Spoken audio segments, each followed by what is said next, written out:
qarang, bu patal darsimiz. Patal.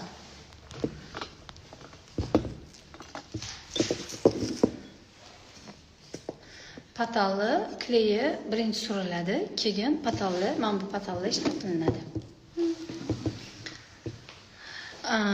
Patallarimizda har xil usulda ishlashingiz mumkin. Maftuna, katalog olib berib yuboring. Har xil usulda ishlashingiz mumkin. Xohlasangiz mana bunaqa pisokni qilib ishlashingiz mumkin. Xohlasangiz yaxlit ishlashingiz mumkin patallarimizda. Bu hozir jidki patalni ishladingiz-ku hozir. Bu mana bu anaqani patalni o'zi.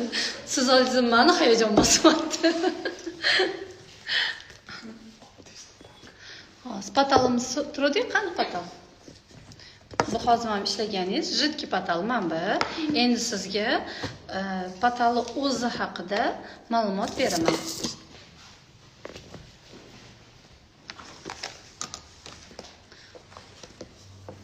Mana bu patalli kleyi. Mana bu patal o'zini ko'rinishi.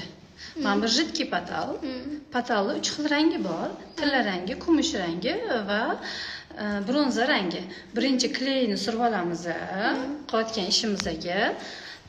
Kleyimizni surib olganimizdan keyin patallarimizni yopishtirishni boshlaymiz. Patalli yaxlitini beringlar menga.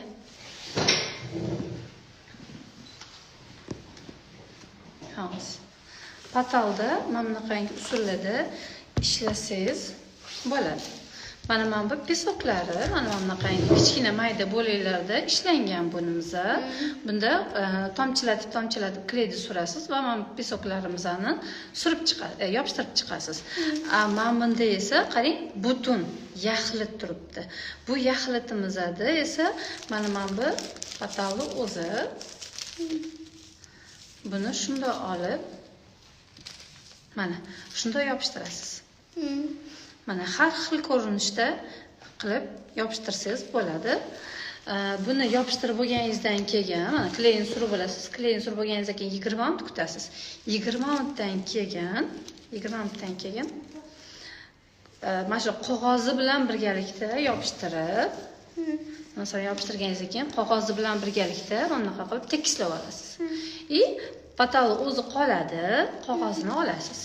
Qog'ozni olib tashlaganingizdan keyin yarim soat, 1 soatlardan keyin yaxshilab yopishib bo'lgandan keyin internetda ko'rgan bo'lsangiz